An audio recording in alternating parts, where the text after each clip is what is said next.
Saturday night, Chris "Gumby" Gilbert improved to 11-0 in his pro boxing career after a fourth-round TKO of Rhode Island's Eddie Soto. We really did stick to the game plan tonight, and it really worked out well. He did it in front of his friends and family at the Windsor Rec Center, home of the Windsor Boxing Club. It's a club Gilbert helped start a decade ago. Hey, gentlemen. When there was no ring, just a small room behind the bleachers. We had boxing gloves, we had mitts and jump ropes and a timer. And we started here, and from here we built up and through to where we are today.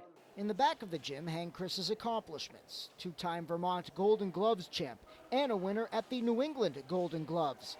But for every banner, for each big victory, there were setbacks, and surgeries. These are the risks that he's had problems with. Right after starting school at UVM in 2005, Gilbert shattered both wrists, requiring bone grafts and pins to put them back together. They told me this probably isn't a sport for me. I'm not very good at paying attention. I don't listen much. Then in 2009, 2 years before turning pro, a massive staph infection hospitalized Gilbert for 6 days. That was a little scary, but it was one of those things you just don't really know.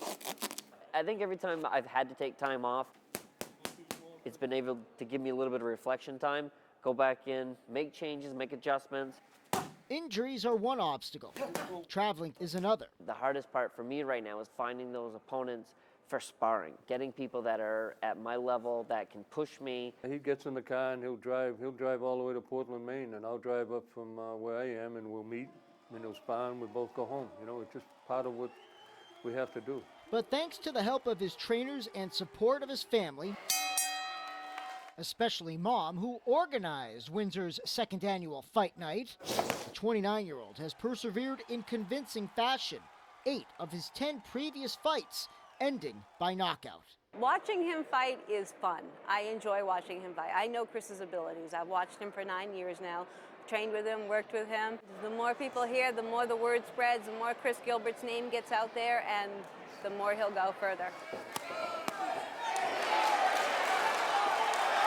If you're like me, you probably thought that Chris "Gumby" Gilbert got his nickname because he's been able to bounce back from various injuries and illnesses. But in fact, that's not the case. It's actually a childhood nickname. I used to run my mouth a lot, apparently, so they said I run my gums a lot, and running your gums a lot would turn into Gumby. Not a great story behind it, but it stuck. But Chris "Gumby" Gilbert isn't all talk. He's a fighter, in and out of the ring. A true pro who started with a dream and now gets to live it with those closest to him. And Laura! In Windsor, Scott Fleishman, Channel 3 Spotlight on Sports.